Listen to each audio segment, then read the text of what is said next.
Hello friend, मेरे new blog में आपका स्वागत है। उम्मीद करते हैं आप लोग अच्छे होंगे, मस्त होंगे, स्वस्थ होंगे। देखिए बारिश के बस इतना तगड़ा धूप हो गया, साला वीडियो बनाने आया है, वीडियो बनाने का मन ही नहीं कर रहा है। सोचिए कुछ लॉन्ग वीडियो बना के डाल दें का 2 मिनट का। आइए आप लोग एक सॉन्ग सुना रहे हैं। दबे पावई हा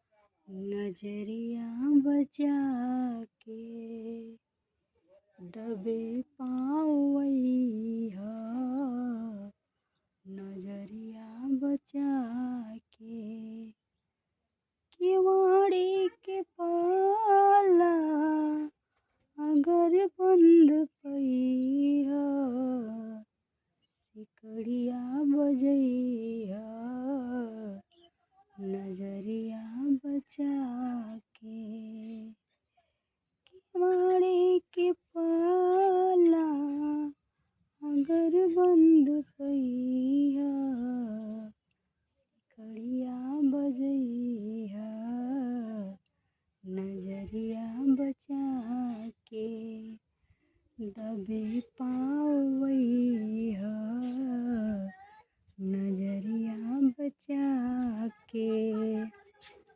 चढ़ जाई रात जब झांकी चंदनिया, झुरु झुरु झुरु की पुरवा सिहरी परानिया,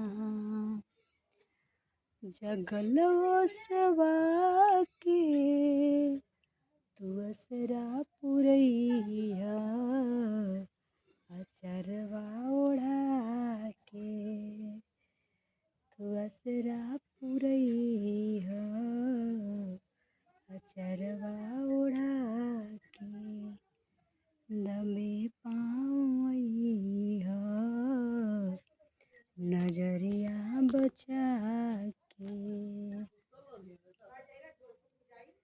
दबे पावइहा नजरिया बचा के। अच्छा लगेगा तो कमेंट कीजिएगा, लाइक कीजिएगा, सब्सक्राइब कीजिएगा और शेयर कीजिएगा, बेल आइकन दबा